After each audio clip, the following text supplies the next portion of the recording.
We are now taking you live to Canberra. That's where the Health Minister, Greg Hunt, is providing a coronavirus update. 7 reported and confirmed deaths from the coronavirus.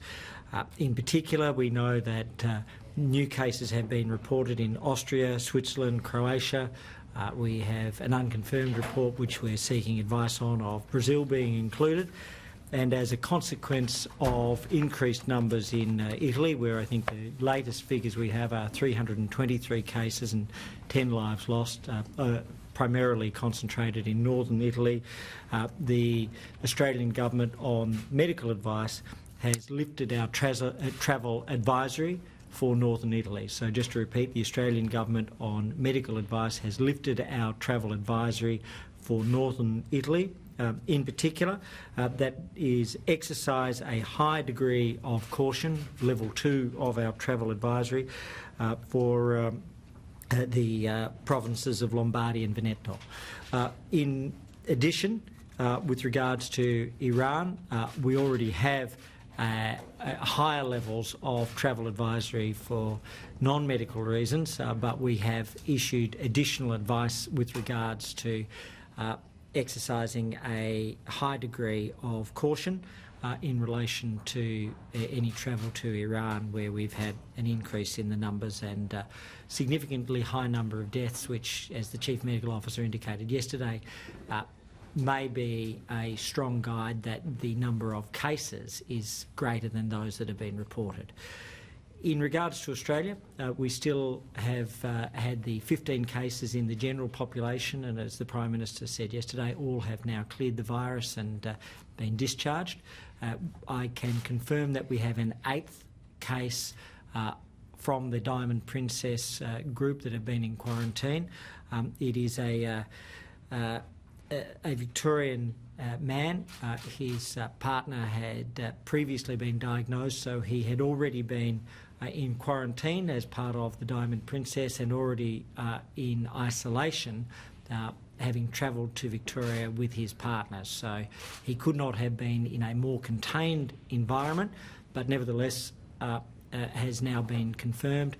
And shortly before coming here, the Director of the National Trauma Centre advised me that a further case is being investigated, but they are carrying out many tests on a routine basis, and if that's either positive or negative, we'll provide the answer once the testing has been. But at the moment there are 8 cases confirmed from the Diamond Princess. All are well in relative terms, all are in a mild situation on the advice that we have, and all are being well cared for. So those are the main things, other than to make the point that, as discussed, the Australian Health Protection Principles Committee has developed the Australian Health Sector Emergency Response Plan for COVID-19. On the weekend, I met via teleconference with all of the state and territory health ministers, as well as the chief health officers. We conducted a preparedness assessment, and I have to say that all of the states and territories are fully implementing and preparing for all of the elements of the plan. So I want to thank them for their work. Brendan?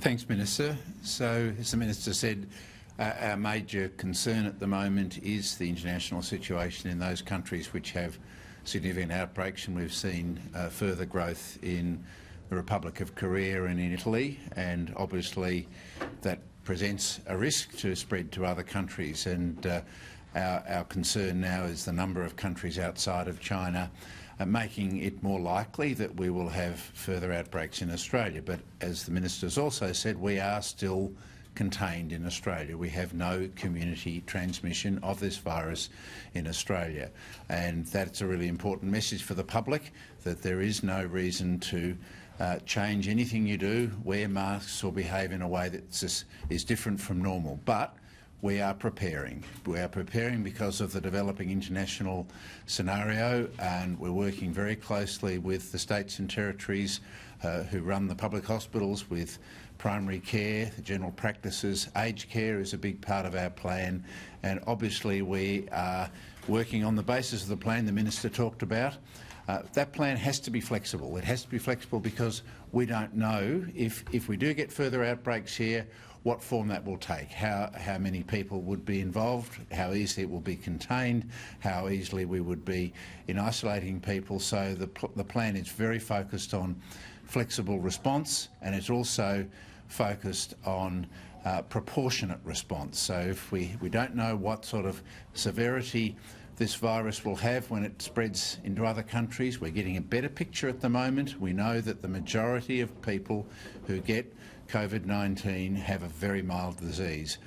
That's the great majority of people, but we also know that a small proportion do get severe disease, and we have to be prepared for all eventualities, and that preparation, which has really been going for years on the basis of our pandemic flu plans, which we've had for a long time, they've been modified for this virus, and we are now doing sector-specific responses, predicting a range of scenarios. And sometimes you hear lots of speculation in the media about various scenarios and numbers. We don't know what scenarios will eventuate, but our plan has to be such that we are ready for whatever happens.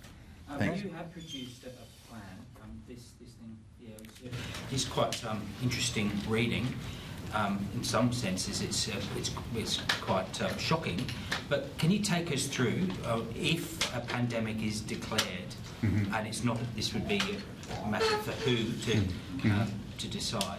But if it is declared, can you take viewers, listeners, readers through what would happen in Australia from enhanced screening, social distancing, and the like? Sure. So if a pandemic is declared, but we're in containment in Australia, we will just continue what we're doing now. It's just a label. A pandemic is a label that simply says that there's sustained community transmission in several countries. We are already preparing for the eventuality that we have further outbreaks in Australia, should they happen. So that's what the preparation is about. So declaring a pandemic doesn't change what we do. What changes what we do is if we get further outbreaks in Australia, and we work out where they are and how we deal with them, how we contain them, and the size of those outbreaks, and then we bring into play those aspects of this plan that are relevant to the circumstances at the time. So declaring a pandemic doesn't really change what we're doing at all. More cases in Australia, community transmission in Australia definitely changes what we do. What would happen then if you did have the instances of more transmission here in Australia? Well, again, it would depend on the circumstances. If it's a small outbreak, we would move quickly to contain it as we have already. So the relevant public health unit would do contact tracing, we would isolate the people and try and prevent further spread. If you had much bigger spread, you change your response, and the plan deals with that. So you then move into a phase where you're not trying to fully contain, but you're trying to limit the speed of transmission. So all of those eventualities are predicted in the plan. And further to that, with this plan, it's talking about the potential of school closures or workplace closures. What's the threshold for that to occur, and would that be nationwide, just in certain areas? Again, as I said at the start, this is a flexible plan. It depends on the circumstances at the time. So if you had an outbreak in a particular city or state, you might, that got to a certain size, you might then close the schools, you might change the configuration of the hospitals to deal with that. If it's in several cities and states, you do it according to the local needs at the time. And that's what we have learnt from repeated flu pandemics, is that you have to adapt the response according to the circumstances almost on a daily basis. Minister, can I ask you, Minister and Chief Medical Officer, can I ask you about aged care? You mentioned it briefly, Professor. We've seen overseas the impact that this virus can have on the elderly. What measures are you taking in relation to aged care homes to try and prevent this spreading, particularly among those vulnerable people? And is that an area of risk? We know that COVID-19, in particular coronavirus, as with flu, particularly affects the elderly. And it affects them because obviously their immune system can be weaker. So that has been one of our primary areas of focus in dealing with the states. We've been working to make sure that they have primary care facilities.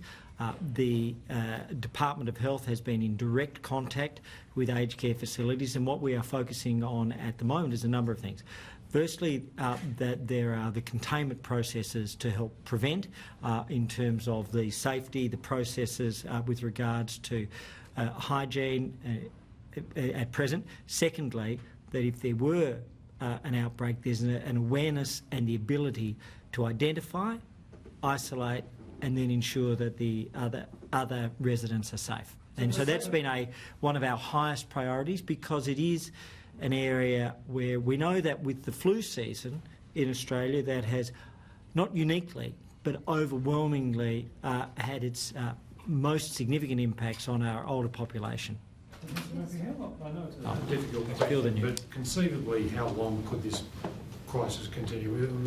Should we be preparing for months or weeks? Or Again, very hard to speculate. And one of the things that we would be very focused on if we got an outbreak in Australia is trying to slow the pace of development by containing cases, isolating, because a slowly evolving outbreak has much less pressure on the system. Even though it might have a longer impact, it is much easier to handle. So the modellers can give you predictions that could go from a few months to several months. And what we don't know, there is always a possibility with a new virus that it could persist and come back on a seasonal basis. These things we don't know.